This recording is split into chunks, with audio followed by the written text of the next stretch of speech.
My name is Gavin Evans, and this is my review of the 2004 movie Around the World in 80 Days.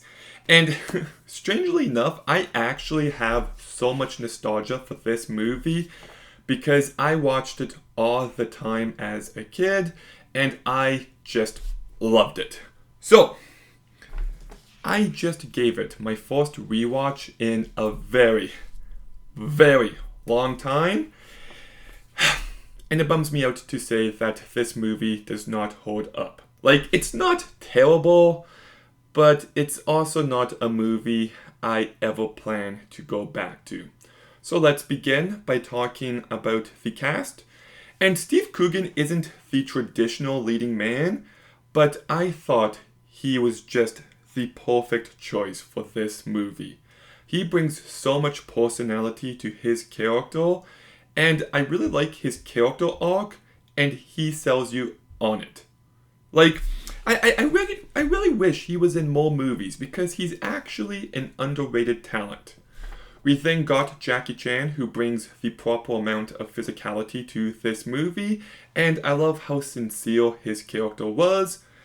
Cecile de France also brings lots of personality and sincerity, and I really like her dynamic with the rest of the group. Jim Broadbent is fantastic here. Like, he is such an over the top villain, and he just cracked me up. Like, his line delivery is just perfect throughout, and he really stood out here. We also got Ewan Bremner, who I thought did a pretty decent job, and Arnold Schwarzenegger. I he's so well cast in this movie, and despite his minimal screen time, he still leaves quite the impression. And you've also got actors like John Cleese and Owen Wilson and Luke Wilson and Rob Schneider and Kathy Bates, and they all do a good job. Like, this movie kind of has a stacked cast, and I do find the acting to be the best part of this movie. I do like these characters. I just wish they were in a better movie because the entire premise is great. Like, I know it's a remake of an older movie, but still, like, having these characters travel the world in 80 days, okay. Like, this should be a fun adventure movie, but it's just not.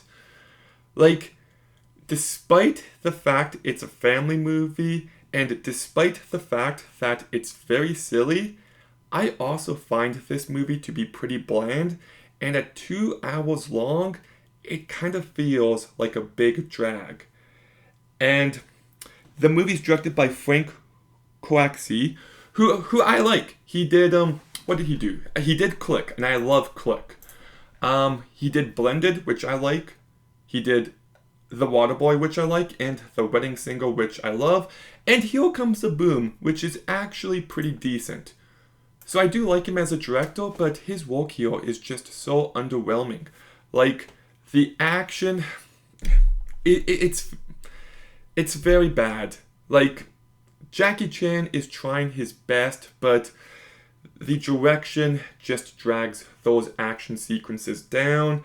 The CGI is really ugly, especially when it cuts to, like, where they're traveling to. Those animated sequences are just appalling to look at. And the movie just doesn't have enough personality, and it's also just not funny enough. You know, like it's a comedy. Well, I laughed very few times.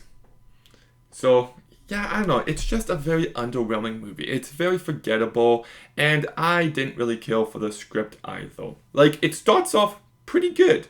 I mean, you establish the characters, you establish motives, and you give them something to do. But then you introduce all these characters, and I don't know, I feel like it becomes way too messy as the movie progresses, and it loses sight of its simplicity. So, look, it's well acted. I do like the characters here, but the action is too underwhelming. The comedy just doesn't really land, except for Jim Broadbent. The script is a mess, the direction is lacking. I really wanted to call this movie an underrated gem, but I just can't. I didn't really care for it, so I'm going to give Around the World in 80 Days a 4.5 out of 10. Unfortunate, but that's the way it goes sometimes when you revisit childhood favorites. But Around the World in 80 Days, have you seen it? What did you think? Let me know in the comments down below. Make sure you like, comment, subscribe. Stay tuned for more videos soon. And Gavin out.